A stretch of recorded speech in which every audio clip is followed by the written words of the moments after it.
हरिओम प्रिय दर्शकों, यदि आपकी कन्या राशि या कन्या लग्न है तो इस वीडियो को बहुत ध्यान से देखिएगा।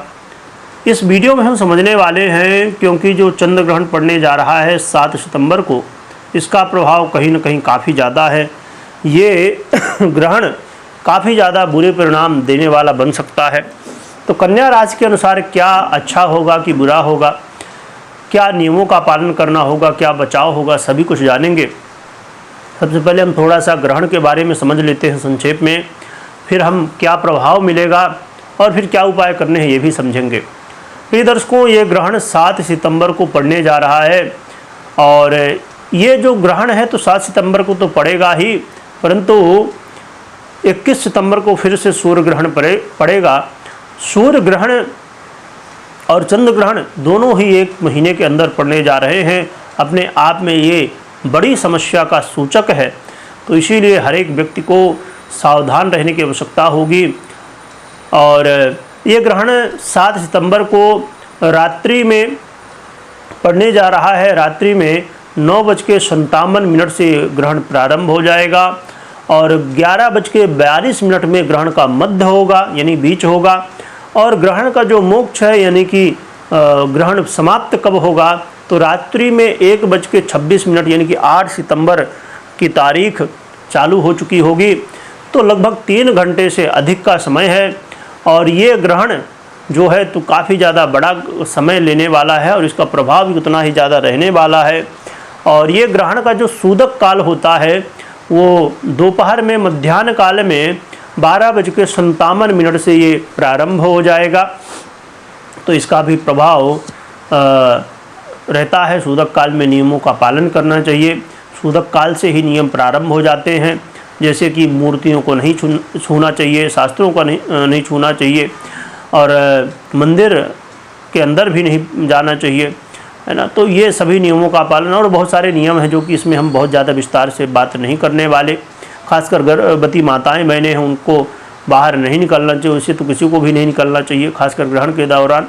और इसके अलावा ग्रहण के समय में वैसे तो ये सूदक काल से ही नियम प्रारंभ हो जाते हैं कि जैसे भोजन ना करना, अन्न जल का ग्रहण ना करना, मलमूत्र का त्याग नहीं करना चाहिए, नाखून बाल हो क्षौर कर्म इत्यादि नहीं करना चाहिए। तो ये सभी नियमों का पालन करना चाहिए। ग्रहण के दौरान जप करें, स्तोत्र इत्यादि का पाठ करें मानसिक रूप से, और बिना किसी पुस्तक को लिए हुए जो आपको कंठस्थ हो उसका कर सकते हैं, पाठ मंत्र जप इत्यादि। ग्रहण के समय हवन भी कर सकते हैं। ग्रहण के बाद दान इत्यादि का भी विधान है, तो आगे हम समझेंगे क्या दान करना चाहिए। और तो इन नियमों का पालन आप कर सकते हैं। और ये जो ग्रहण प्रिय दर्शकों पड़ने वाला है तो ये भारत में सभी जगह दृष्ट होगा।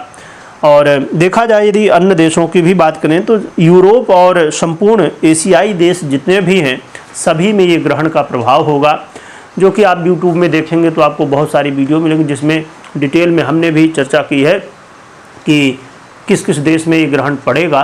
तो और भी डिटेल में क्या क्या नियम होते हैं, बहुत सारे ग्रहण के नियम होते हैं, उनकी भी हमने अलग से चर्चा विस्तार से की है, तो वो भी आप जान सकते हैं। परंतु इसमें हम ज़्यादा विस्तार से चर्चा ग्रहण की नहीं करेंगे। हम समझते हैं, खासकर जो हमें राशि फल के बारे में समझना है उसके बारे में समझते हैं।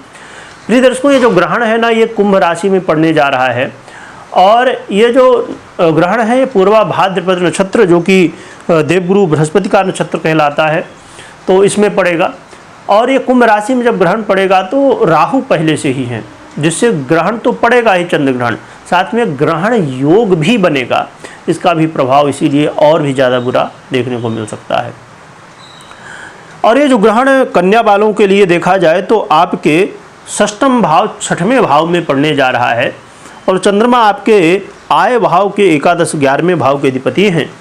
तो क्या प्रभाव होगा आइए अब हम समझ लेते हैं। उससे पहले एक थोड़ा सा संक्षेप में, डिटेल में नहीं समझते हैं, संक्षेप में थोड़ा सा कि देश दुनिया पे। देश दुनिया में देखा जाए तो युद्ध की स्थितियाँ, प्राकृतिक आपदाओं की स्थितियाँ, रोग की वृद्धि और साथ में खासकर जो हमारी माताएं बहनें हैं गर्भवती, उनको अपने गर्भ का बहुत ध्यान रखना, क्योंकि गर्भ को लेकर चिंताएं इस समय बढ़ेंगी। और इसके अलावा देखा जाए तो अराजकता, यानी कि सरकारों को लेके, सरकारों के बीच में, अलग अलग देशों के बीच में युद्ध की स्थितियाँ और सरकारी क्षेत्र से जो भी काम रिलेटेड हैं, तो वहाँ पर बड़ा उपद्रव और बड़ी विचित्र स्थितियाँ भी बनने वाली हैं। तो हर एक व्यक्ति को सावधान इस समय रहना चाहिए। आने वाले 3 से 4 महीने तक सावधान।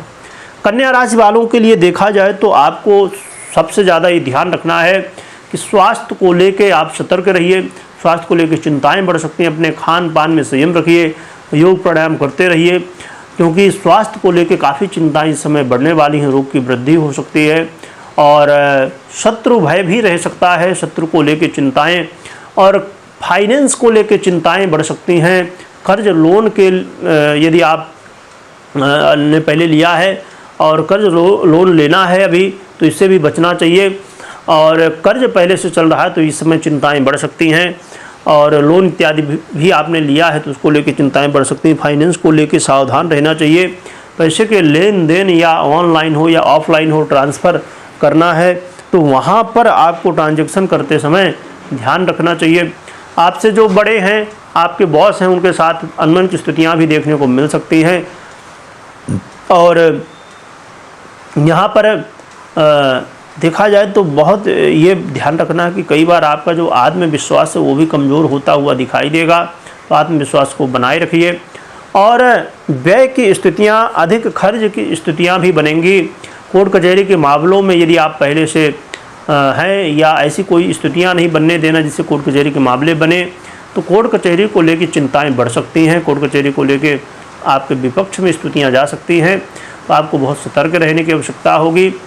और इंपोर्ट एक्सपोर्ट का जो काम है या विदेश से जुड़ा हुआ आपका जॉब या बिजनेस है, तो फाइनेंस का कोई भी काम हो विदेश को लेके, तो फाइनेंस से रिलेटेड, विदेश से संबंधित चीज़ों को लेके चिंताएं बढ़ेंगी, समस्याएं आ सकती हैं, बाधाएं आ सकती हैं। तो आपको इन सभी विषयों पर ध्यान रखने की आवश्यकता होगी। और ख़ासकर अपने जो बॉस हैं या बड़े हैं उनको लेके विशेष ध्यान रखना है, जिससे कोई कामकाज को लेकर चिंताएं ना बढ़ने पाएँ। तो ये सभी विषयों में, और सबसे ज़्यादा कहा जाए तो स्वास्थ्य और शत्रु को लेके आपको बहुत सावधान रहना है। क्योंकि यदि हम स्वस्थ हैं तभी ये सब कुछ, जितना भी हम संसारिक चीज़ें, घर, गाड़ी, बंगला इत्यादि जो भी हम बना रहे हैं ना, तो यदि स्वास्थ्य बेहतर है तभी ये सब चीज़ें हमारे लिए हैं काम की, नहीं तो फिर कोई काम की नहीं है। इसलिए सबसे ज़्यादा अपने स्वास्थ्य को लेकर ध्यान रखिएगा। और क्या आप मंत्र जप सकते हैं, क्या दान कर सकते हैं, आइए हम समझते हैं। तो इसमें शिव आराधना करना बहुत ज़रूरी है। शिव आराधना से, हनुमान जी की आराधना से कल्याण होगा। शिव आराधना में जो भी आप कर सकते हैं, रुद्राभिषेक हो या जो भी आप कर सकते हैं, आपके सामर्थ्य के अनुसार करिए। और जैसे भगवान शिव का बड़ा ही प्रिय मंत्र ओम नमः शिवाय है, तो ओम नमः शिवाय का जप खूब कर सकते हैं। और शिव जी को जब जल चढ़ाएं, पूजन करें, तो दूध भी थोड़ा मिला सकते हैं और चढ़ा सकते हैं, काला तिल भी चढ़ा सकते हैं। और इसके अलावा शनि और चंद्रमा के मंत्रों का जप और वस्तुओं का दान कर सकते हैं। जैसे चंद्रमा का मंत्र एक है ओम सोम सोमाय नमः, ये छोटा सा मंत्र है। और शनि का भी ओम सम शनैश्चराय नमः, ये छोटा सा मंत्र शनि का भी है।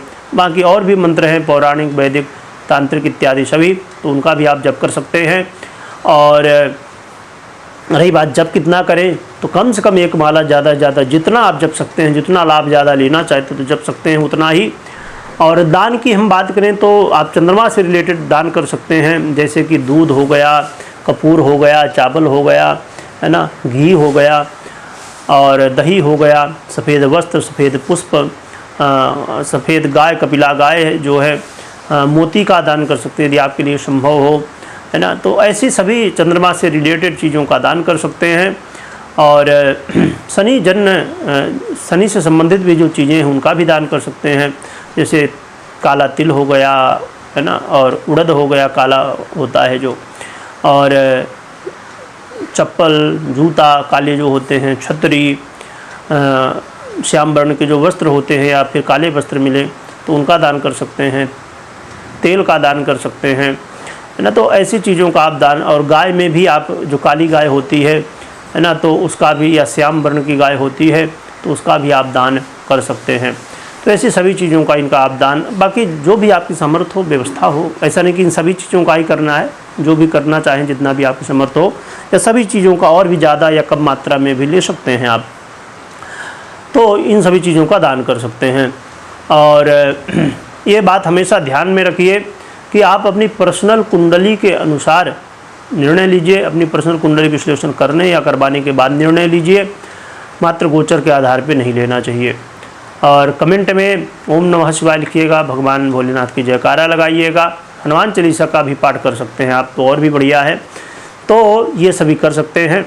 और सबसे बड़ी बात है भगवान नाम स्मरण करना, भगवान का खूब स्मरण करिए, उसमें कोई पैसा नहीं लगना, कुछ नहीं करना है, बस स्मरण करना है, तो ये कर सकते हैं खूब आराम से। बाकी ग्रहण के नियमों का पालन करना चाहिए, तो बहुत अच्छा है। वीडियो देखने के लिए बहुत बहुत धन्यवाद।